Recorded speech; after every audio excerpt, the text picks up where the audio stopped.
Did you like the ring? My daughter asked casually, as if she were asking whether I wanted more coffee. I paused with the paper gift bag still in my hands. What ring? I said. The room went quiet for half a second. Not silent, just thinner, like the air had been pulled out and pushed back in too fast. The one we gave Mom, she replied. For Mother's Day. The diamond ring and the cruise. I looked up at her then. Really looked. She wasn't facing me. She was smiling toward the other end of the table, where her mother-in-law sat, fingers already decorated with a large stone that caught the light every time she moved her hand. A $40,000 ring, I would later learn. Caribbean cruise. Balcony suite. 7 nights. I'm glad to have you here, I said quietly, more out of habit than intention. Stay with me until the end, and if you'd like, tell me where you're listening from. No one seemed to notice I'd spoken. It was Mother's Day, brunch at their house, white tablecloth, fresh flowers from the grocery store, still in their plastic sleeves under the sink. The smell of eggs and bacon hung in the air, familiar and heavy. I had arrived early, as I always did, helped set the table, folded the napkins the way I'd taught my daughter years ago. I was seated at the corner of the table, not the head, not across from anyone, just there. They passed gifts around after the plates were cleared. Laughter. Phones out for photos. Someone said, "This is perfect," and meant it. When it was my turn, my daughter slid a small bag across the table toward me. Light. Almost empty. I thanked her. I always thank her. Inside was a plastic keychain. Pink. Shiny. Still had the price tag on it. $9.99. I smiled. I didn't open my mouth. I didn't ask a single question. That's important to understand. I didn't react the way people expect. I held the bag in my lap while they talked about the cruise itinerary. Ports, excursions. How excited her mother-in-law was to finally be spoiled for once. I nodded when someone glanced my way. I even laughed when the joke came around again. But something had shifted. Quietly. Permanently. I had raised my daughter mostly on my own. Her father worked long hours. I handled everything else. School forms, doctor visits, late-night fevers. College applications spread across the kitchen table with cold coffee and highlighters. I paid for her first car. Helped with the down payment on her house, watched her children when daycare fell through. Never kept track, never asked for anything in return. I didn't think love worked that way. As I sat there that morning, holding a plastic keychain while another woman admired a diamond, I began replaying moments I'd brushed aside before. Birthdays where plans changed last minute, holidays where I was asked to come later, the way decisions were made without me, then explained afterward. I had told myself it was nothing, that families grow, that roles change. But that morning, something became very clear. This wasn't forgetfulness. This was priority. I didn't confront anyone. I finished my coffee. I hugged my grandchildren. I said thank you again before I left. On the drive home, the radio played softly. I didn't turn it off. I didn't cry. I just thought about how long I'd been giving without noticing where I stood. And for the first time, I asked myself a question I had never allowed before. What happens when I stop? When I got home, I placed the keychain on the kitchen counter and didn't move it. My house was quiet in the way it always was now. No television, no children's voices, just the hum of the refrigerator and the ticking clock above the sink. I poured myself a glass of water and sat down at the small table by the window, the same table where I used to help my daughter with spelling words and later with resumes. The keychain stayed where it was. I didn't feel angry. That surprised me. I had expected anger, tears maybe. Instead, there was a kind of dull clarity, like when a headache finally settles into something manageable. You stop fighting it. You just notice it. I thought about the drive over that morning, how I'd stopped at the drugstore to buy a card. I'd stood there longer than I should have, reading messages written by strangers about appreciation and gratitude. I chose one that felt neutral, safe. I didn't want to make anyone uncomfortable. I set the card beside the flowers I'd brought, flowers I'd paid for myself. That afternoon, my phone buzzed once. A photo. The ring, up close. Her mother-in-law's hand held out toward the camera, nails freshly done. The diamond caught the sunlight. The caption read, "Best Mother's Day ever." I didn't respond. I made myself a sandwich I didn't finish. I rinsed the plate and put it in the dishwasher, even though it was the only dish inside. I moved through the house slowly, noticing things I hadn't paid attention to in a while. A loose cabinet hinge, a stack of mail I hadn't opened, a sweater my daughter had left behind months ago, still folded on the guest bed. I sat down and opened the mail. Utility bills, a flyer, a bank statement. I'd always been careful with money. Not frugal in a way that made life small, but cautious, thoughtful. I wanted to be able to help when help was needed, and help had been needed often. Childcare here. A short-term loan there. I'd never said no. Looking at the numbers on the page, I realized something else. No one had asked me for anything in a while. They hadn't needed to. They'd already decided where I fit. That evening, I reheated leftovers and ate standing up at the counter. I watched the sun go down through the kitchen window, the sky turning the same pale orange it always did. I wondered how many Mother's Days I'd spent making meals, wrapping gifts, planning gatherings, telling myself that being needed was enough. I didn't feel needed anymore, and strangely, that brought relief. Later that night, I picked up the keychain again. It was lighter than I remembered. Cheap plastic. I turned it over in my hand once, then placed it in the junk drawer with old batteries and mismatched keys. I didn't throw it away. Not yet.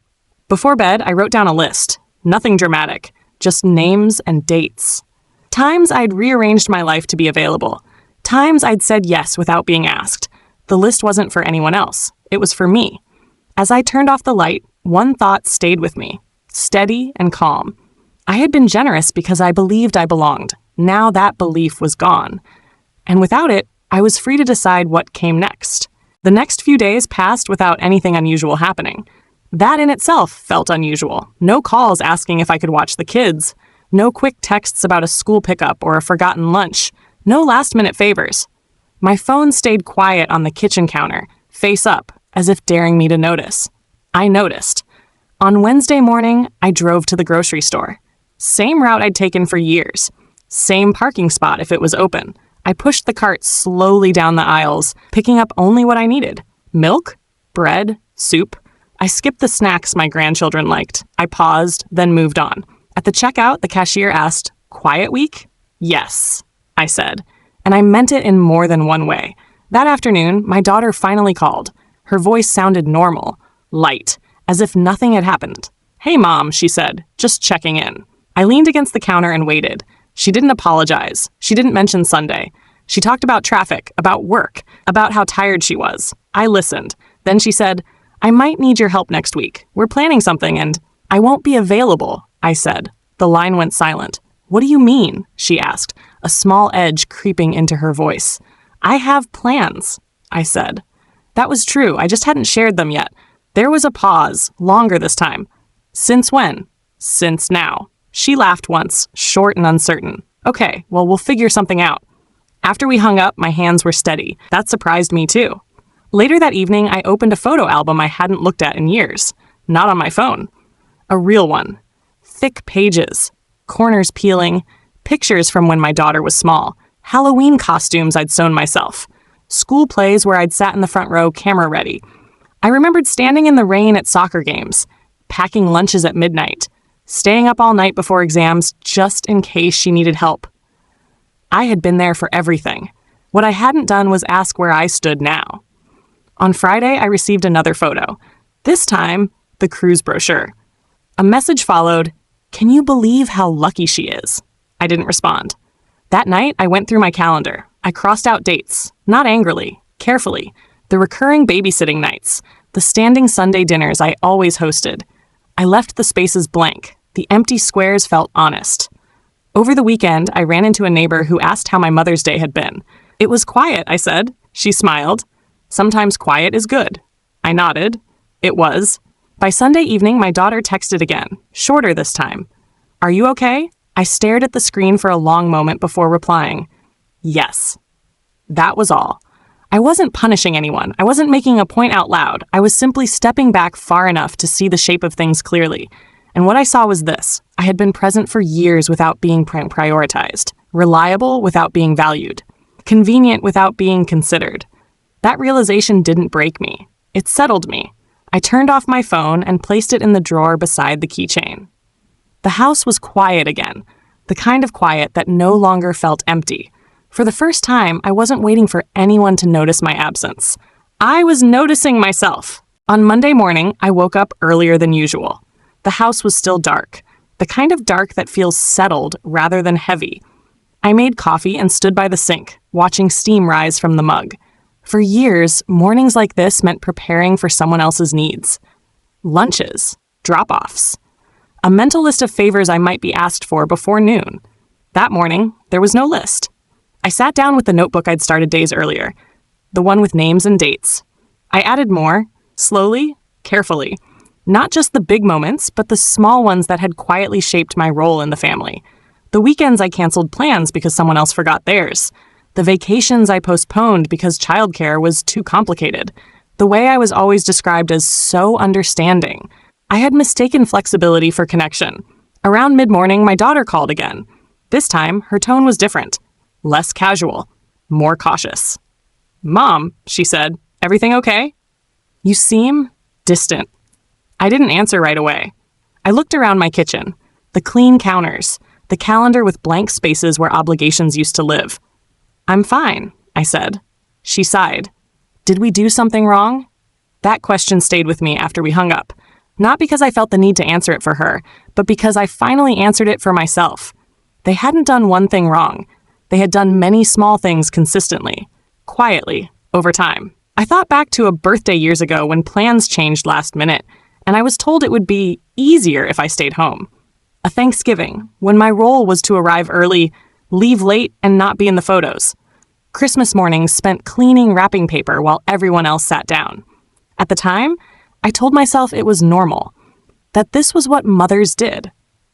But motherhood was never meant to erase a person. That afternoon, I drove past my daughter's neighborhood without stopping. I noticed how light the car felt without bags in the back seat. No booster seats, no emergency snacks. I stopped at a park instead, sat on a bench, watched a woman about my age walk with a friend, laughing, unhurried, unapologetic. It occurred to me then that I had spent years making myself smaller to fit into a role no one had formally given me, but everyone expected me to fill. When I got home, there was a message waiting. "We're finalizing plans for next month. Can you confirm availability?" I read it twice. Then I deleted it. Not angrily, not dramatically, just deliberately. That evening, I cooked dinner for myself. A full meal, not leftovers. I ate at the table instead of standing at the counter. I didn't rush. I didn't clean immediately after. Later, I folded laundry that had been sitting untouched for days. I realized how often I delayed my own tasks because someone else needed me first. Before bed, I stood in front of the mirror longer than usual. I noticed lines I'd ignored, strength I hadn't acknowledged. A woman who had carried more than she'd ever been credited for, and had done it quietly. I wasn't invisible. I had simply been standing where no one was looking. That night, my phone buzzed once more. A short message. "Let me know when you're ready to talk." I placed the phone face down. I was ready to talk, just not on the terms I used to accept. And for the first time in a long while, that felt like enough. By midweek, the pattern became impossible to ignore. It wasn't what was said. It was what wasn't. No one asked how I was doing. No one mentioned Mother's Day again. The silence around it felt intentional, like an agreement everyone had made without inviting me into the room. On Thursday afternoon, my sister called. We hadn't spoken in a while. She lives 3 states away, but she hears things. She always has. "I didn't want to bring this up," she said carefully, "but I saw the photos. I didn't ask which ones. She looks happy," my sister continued. "The ring, the cruise, it's a lot." "Yes," I said, "it is." There was a pause. Then quietly, "Do you know they've been planning that trip for months?" I closed my eyes. "No," I said, and I meant more than the trip. "They talked about it back in February," she went on. "Your daughter mentioned how important it was to make her feel appreciated." Her exact words. I thanked her for calling. We talked about other things after that. Weather, health, nothing important. But after we hung up, I sat very still. February. That was the same month my daughter asked if I could help cover a few unexpected expenses, just until things settled. I'd written the check without hesitation, like always. That evening, I took out my bank statements again. I didn't panic. I didn't feel regret. I simply looked, line by line, dates, amounts, patterns don't shout, they repeat. I realized then that generosity, when expected, becomes invisible. And invisibility has a cost. On Friday, my daughter stopped by unannounced. She stood in the doorway, keys still in her hand, like she wasn't sure she'd come inside. "You've been hard to reach," she said. "I've been home," I replied. She looked around, as if something might explain the difference she felt. The calm, the order, the absence of urgency. "We're just worried about you," she added. I nodded. I didn't invite her to sit. She shifted her weight. "You know the gift wasn't meant to hurt you." "I know," I said. That seemed to unsettle her more than anger would have. She waited, maybe for reassurance, maybe for me to say it was fine, that I understood, that I always would. I said nothing. After she left, I opened a drawer I hadn't touched in years. Old documents, notes, a folded letter from my late husband written before he passed. He'd always worried about me giving too much, about me being taken for granted. I hadn't listened then. I listened now. That night, I slept deeply. No rehearsed conversations, no imagined apologies, just rest. In the morning, I made a decision, a quiet one. I updated my calendar. I adjusted my finances. I set boundaries without announcing them, not as punishment, as clarity. Because understanding finally settled in where confusion used to live. I hadn't lost my place in the family overnight. I had slowly been moved. And once I saw that clearly, I knew something else just as clearly. I didn't need to fight to be valued. I needed to stop proving my worth to people who had already decided what it cost. The following week unfolded more slowly than I expected, without the constant pull of obligations, time stretched in unfamiliar ways. Mornings were quieter, afternoons longer. I began to notice how often I'd lived on someone else's schedule, responding instead of choosing. On Tuesday, my daughter called again. This time, she didn't ease into it. "We need to talk," she said. I was folding towels. I finished the one in my hands before answering. "About what?" "You know what?" she replied. "Things feel off." "They are," I said. She exhaled sharply. "I don't understand why you're pulling away." I leaned against the counter and waited. She filled the silence quickly. "You've always been there, and now suddenly you're not. It feels unfair." Unfair. I thought about the word for a moment. "I didn't go anywhere," I said. "I just stopped stepping forward." That stopped her. Later that afternoon, I met an old friend for coffee. Someone who had known me before I became only mom or grandma. She looked at me for a long moment before speaking. "You seem lighter," she said. "I feel clearer," I replied. She smiled. "Those are not the same thing." She was right. When I got home, there was an email waiting. A long one, carefully written, explaining intentions, justifying choices, telling me how much I was appreciated, even if it hadn't come across that way.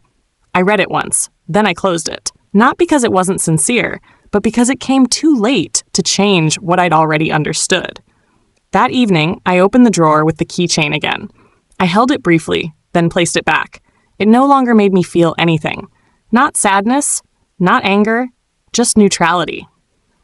I realized then that the turning point hadn't been Mother's Day. It had been what came after. The expectation that I would smooth things over, that I would reassure everyone, that I would accept an explanation instead of an experience. For years, I had confused peacekeeping with love. On Thursday, my daughter stopped by again. This time, she sat down without being invited. "I didn't mean to hurt you," she said quietly. "I know," I replied. "But?" she asked. "But intention doesn't erase impact," I said. She nodded slowly as if hearing it for the first time. "I don't know how to fix this," she admitted. I met her eyes. Neither do I. And that was the truth. Because fixing it would require something neither of us could undo. Not the ring, not the cruise, but the pattern that had formed long before either of those existed. After she left, I went for a walk. The air was cool. Leaves had started to change. I noticed how steady my steps felt, how unhurried. I wasn't waiting anymore. That night, I wrote one final note in my notebook. Not a list, just a sentence. I am not withdrawing. I am redefining. I slept well. And when I woke up the next morning, I knew something important had shifted. Not in my family, in me. For the first time, I wasn't measuring my worth by how needed I was. I was measuring it by how at peace I felt when I stood still. The shift didn't go unnoticed.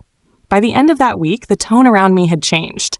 Not openly, not dramatically, just enough to feel the tension settling where comfort used to live. My daughter stopped calling every other day. When she did call, her voice carried caution, like someone approaching a conversation they weren't sure they could control anymore. One afternoon, my son-in-law called. That almost never happened. "Hey," he said, "just wanted to check in." I waited. "We're trying to understand what's going on," he continued. "You've always been the steady one." Steady, reliable, predictable. "I still am," I said, "just not in the same way." He cleared his throat. "You know everyone loves you." I didn't respond to that. Love had never been the issue. Visibility was. Later that day, I ran into my neighbor while bringing in groceries. She's around my age, widowed, observant. "Haven't seen your grandkids in a while," she said gently. "No," I replied. "I haven't." She studied my face. "Is everything all right?" "Yes," I said, and for the first time, it didn't feel like something I had to convince myself of. That evening, my daughter sent a message. Not long, not short. "We miss you." I read it twice. Then I placed my phone down and finished what I was doing. I responded an hour later. "I know." Nothing more. The next morning, I went through my house with fresh eyes, not searching for problems, just noticing the guest room that had quietly become storage for other people's things.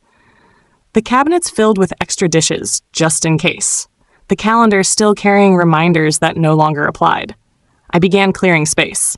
I boxed up toys, clothes, items that had lived there out of habit, not use. I didn't rush. I didn't feel sad. I felt deliberate.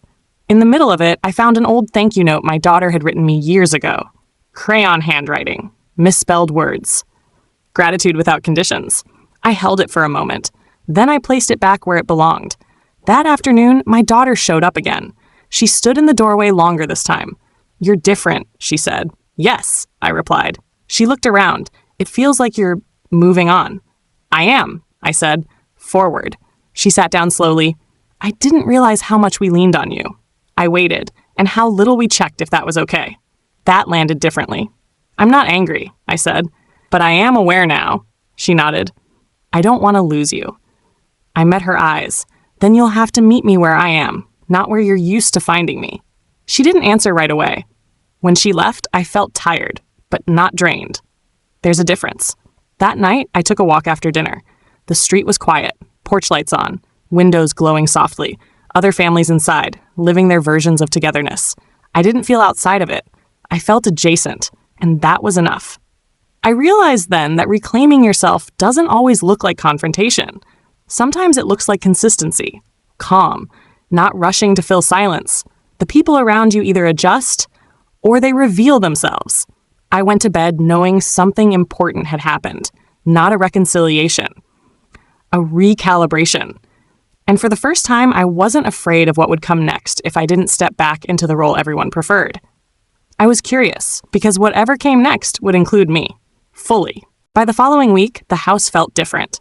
Not emptier, just quieter in a way that didn't ask anything of me.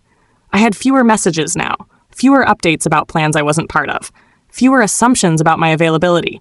What remained was space.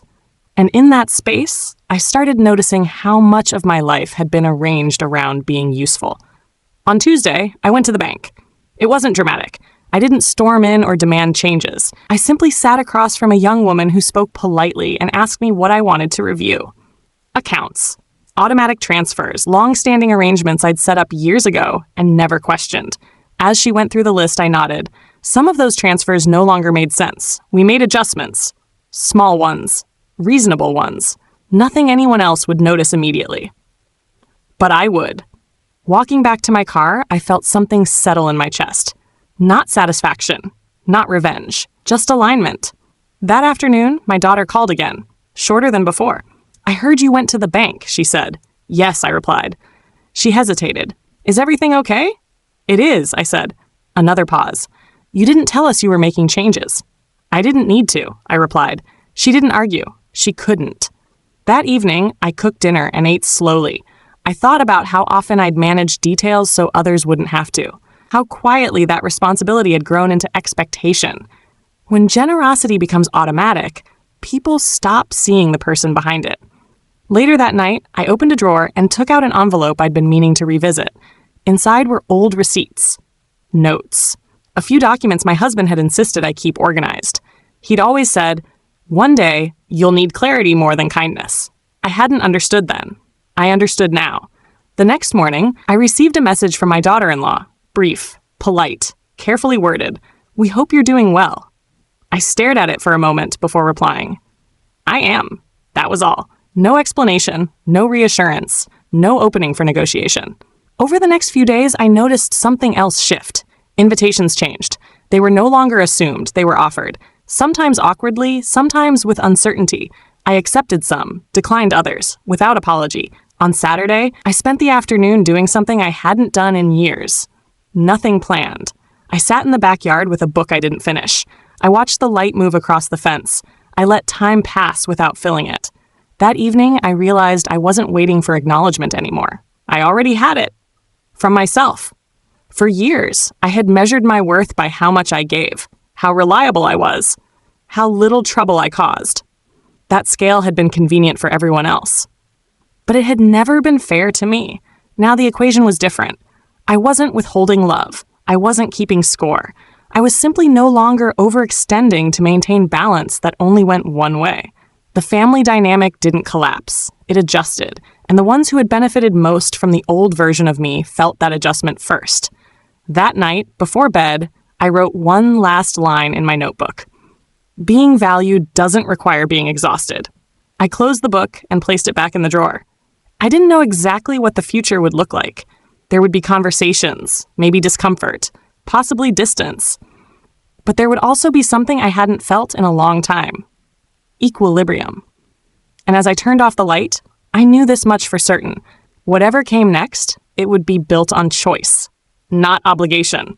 By the time the month began to turn, the consequences of my quiet changes started to surface. Not loudly, not all at once, but in small disruptions where routines used to flow without friction. One afternoon, my daughter called in a hurry. I could hear it in her voice before she said anything. "Mom, are you busy?" I looked at the clock. I had nowhere to be. That was no longer the same as being available. "Yes," I said. There was a pause. Papers shuffled on her end. A child's voice in the background. "We're in a bit of a bind," she continued. "The sitter canceled last minute. I waited. And I know you usually help with this, but I can't today," I said. Silence, longer than before. "Oh," she said finally. "Okay." Not angry, just unsettled. After we hung up, I noticed my hands were calm. No guilt, no second guessing. That was new. Later that evening, I received a group message. Plans for the upcoming holiday. A discussion about where to gather. And who would host? Logistics. Someone asked, "Can Mom do the cooking again?" Another message followed quickly. "She might not want to." I read both. I didn't respond. The next day, my daughter-in-law called. She rarely did that directly. "We were just talking," she said carefully, "and we wanted to make sure you didn't feel left out." I sat at the kitchen table, the same one where so many decisions had been made for me over the years. "I don't," I said. She hesitated. "You've been quieter lately." "Yes," I replied. "That wasn't a complaint," she added quickly. "I know," I said, and I did. What she didn't say was just as important. They were adjusting, recalculating, realizing that the structure they'd relied on was no longer automatic, and structures don't collapse quietly when their support is removed. They creak. That weekend, I spent time with an old acquaintance from church. We hadn't seen each other in years. We talked about health, about aging, about how families change when expectations go unspoken for too long. At some point, she said, you have to decide if peace is worth the price. I thought about that on the drive home. I had paid that price for years, paid it gladly, until I realized I was the only one paying. On Sunday evening, my daughter stopped by again. This time, she didn't bring her children, just herself. She sat down heavily and looked at her hands. "Things are harder without you stepping in," she admitted. "I know," I said. She looked up. "Is this how it's going to be now?" I considered the question. "This is how it's going to be honest," I said. She didn't argue. She didn't apologize either. She simply nodded as if something had finally clicked into place. After she left, the house felt steady, not tense, not empty, just steady. I realized then that my silence had done what explanations never could. It had forced a recalculation, not of love, but of access. That night, I thought about the years I had filled gaps without being asked, smoothed conflicts before they reached the surface, made things easier so others wouldn't have to feel discomfort. Now, discomfort was doing the work, and I let it. because the truth was simple, even if it took decades to see it clearly. Being indispensable had cost me visibility. Being unavailable had given it back. I turned off the lights and went to bed knowing the next phase wouldn't be easy for anyone, but it would be real. And for the first time, that felt like progress. The change became visible in ways no one had anticipated. It wasn't announced. It wasn't discussed. It simply unfolded. A family dinner was canceled because no one volunteered to host. Another was shortened because the food was ordered instead of prepared. Small things on the surface, but underneath them, the absence of a familiar structure was being felt. I heard about it secondhand. A cousin mentioned how different things felt lately. A neighbor asked if I was traveling because they hadn't seen my car at my daughter's house in weeks. I smiled and said I'd been busy, which was true. I had started filling my days with things that didn't revolve around anyone else's needs. Doctor appointments I'd postponed, long walks in the afternoon, lunch with friends I'd said maybe to for years and finally meant yes. The phone still rang, but less often. And when it did, the tone was no longer casual. It carried hesitation now. Awareness. One evening, my daughter called and spoke more slowly than usual. "We're trying to plan the holiday," she said. "It's just harder than we thought." I didn't respond right away. "There are a lot of moving parts," she continued, "and you always knew how to make it work." I looked out the window at the quiet street, lights coming on one by one. "Yes," I said. "I did." She waited. "And now?" she asked. "Now," I replied. "Everyone gets to learn." She didn't sound offended, just tired. That conversation ended without resolution. But it didn't need one. The next week, an invitation arrived.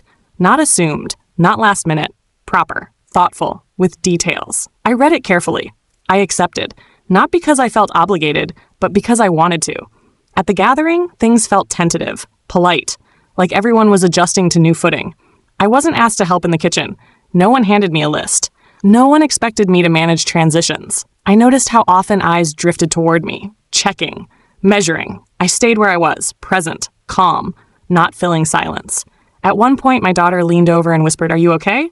"I am," I said, and meant it. Later, as people said their goodbyes, someone thanked me for coming. Not for helping, not for hosting, for coming.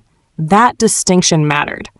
On the drive home, I thought about how much effort it had taken in the past to hold everything together, how invisible that effort had been, how easily it had been mistaken for ease. What I had removed wasn't love. It was labor.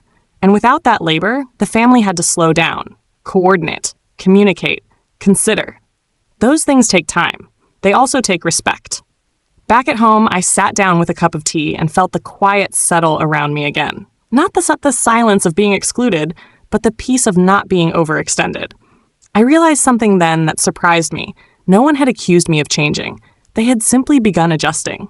That told me everything I needed to know. I wasn't being punished.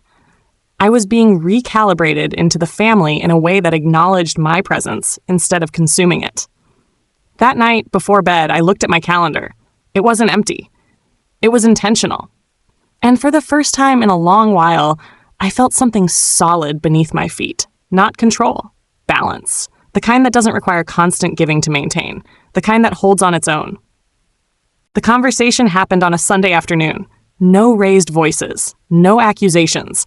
Just the three of us sitting at the dining table, the same one where so many decisions had once been made without me. My daughter spoke first, slowly, carefully. "I feel like we lost you for a while," she said. I didn't correct her. "We didn't mean to," she added. "It just happened." I folded my hands on the table and waited. My daughter-in-law nodded in agreement. "We assumed you'd tell us if something was wrong." I looked at both of them before answering. "I did," I said, "just not with words." They exchanged a glance. "I didn't want to argue," I continued. "I didn't want apologies. I wanted to understand where I stood." My daughter frowned slightly. "You've always been family." "Yes," I said, "but I was treated like infrastructure." That landed differently. Silence followed.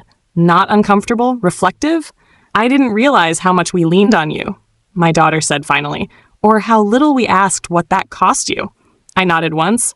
"I didn't realize it either. Until I stopped." My daughter-in-law spoke next. "The ring, the cruise, that wasn't meant to compare." "I know," I said, But comparison isn't always intentional. Sometimes it's just visible. No one argued with that. The conversation didn't end with promises. No one vowed to change overnight. That wasn't necessary. What mattered was that something had been named. Before they left, my daughter asked quietly, "So what happens now?" I stood up and began clearing the table. A simple movement, familiar. "Now," I said, "we keep going, just differently." She watched me for a moment, and if we fall back into old habits, then I'll notice sooner, I replied. That was enough. After they left, I didn't feel relief. I felt steadiness, like a door had been closed properly instead of left ajar. There it is. The next few days were calm, normal in a new way. Calls came without urgency. Invitations came without assumptions. I was asked, not expected. I answered honestly. Sometimes yes, sometimes no. Both felt equally allowed. One afternoon, my daughter called just to talk. No requests, no updates, just conversation. It felt lighter, less strategic. "I didn't know how much pressure we put on you," she said at one point. "I didn't either," I replied. That was the truth. Pressure accumulates quietly, especially when you're proud of being capable. That evening, I sat alone with my thoughts and realized something important. The confrontation I had feared never came. What came instead was recognition. Not dramatic, not tearful, but real. I wasn't restored to an old role. I was seen in a new one, and that mattered more. Before bed, I wrote a final note in my notebook. Being heard doesn't always require raising your voice. I closed it and placed it back in the drawer where the keychain still rested, forgotten and insignificant. The object that once symbolized dismissal now meant nothing at all. And that, more than any apology, felt like resolution. I turned off the light, knowing the story wasn't over. Families don't change in a single conversation, but I had changed. And that was permanent. The next chapter wouldn't be about being overlooked. It would be about being present, without disappearing. And for the first time, that balance felt possible. The weeks that followed settled into something steady, not perfect, not effortless, but honest. I began seeing my family less often, and when I did, it was by choice. Invitations came with pauses now, not assumptions. Questions replaced expectations. I noticed the difference immediately. So did they. On a quiet Saturday morning, I hosted breakfast for the first time in months. Not a holiday, not a celebration, just pancakes and coffee. No pressure, no performance. My daughter arrived with her children, nothing in her hands except a bag of oranges she'd picked up on the way. She looked around my kitchen like she was seeing it for the first time in a while. "Do you want help?" she asked. I smiled. "You can sit." She did. We talked about ordinary things. School, weather, a neighbor's new dog. No one rushed. No one waited for me to direct the moment. When it was time to eat, we all sat down together.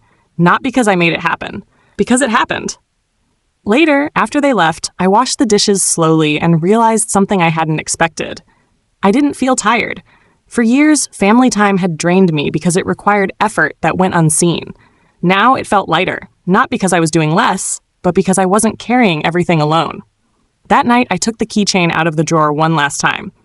It no longer felt symbolic. It was just an object. Cheap, forgettable. I placed it in the trash and didn't look back.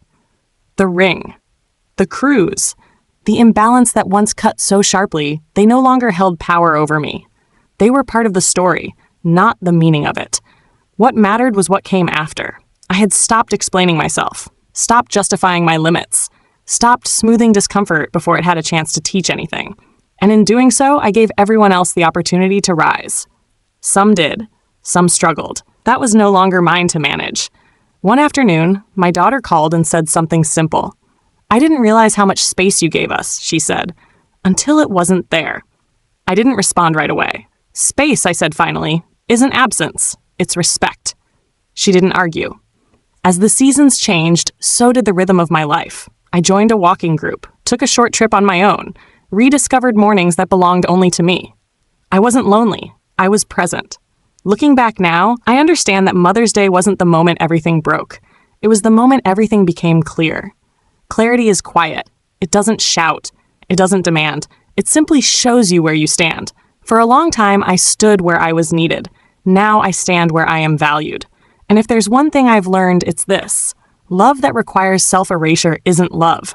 And generosity without boundaries isn't kindness. It's disappearance. I didn't disappear anymore. I stayed, fully. And in doing so, I taught my family something I had never said out loud, that a mother's worth is not measured by how much she gives up, but by how whole she remains. That understanding didn't come with applause. It came with peace. And that was enough.